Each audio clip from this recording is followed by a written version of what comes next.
Travel कर रहे हैं गुजरात और ये है पायलट का पूरा रूम और यहाँ पे बड़ी हमें आने का मौका मिला है। ये देखो बिल्कुल असली है और यहाँ पे फोटो रखी है। ये सब कुछ कंट्रोल होता है, हम इस पे बैठ भी सकते हैं और देखो हम पायलट की वो भी लगा सकते हैं। ये देखो ऐसे अभी हम यहाँ बैठेंगे, थोड़ा जब ब्रेक मारने तो ऐसे कर सकते हैं, इसको घुमा सकते हैं, जैसे यहाँ पे करेंगे वैसा वहाँ पे भी होगा। और ये सबसे अच्छी चीज तो मुझे ये लगी, हम इन सबको छुएंगे तो बटन से लाइट भी जल सकती है।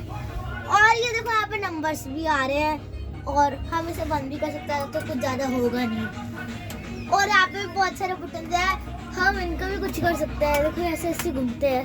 अभी मैंने ऑफ कर दिया, जैसे था अभी ऑन करके ऑफ कर दिया है।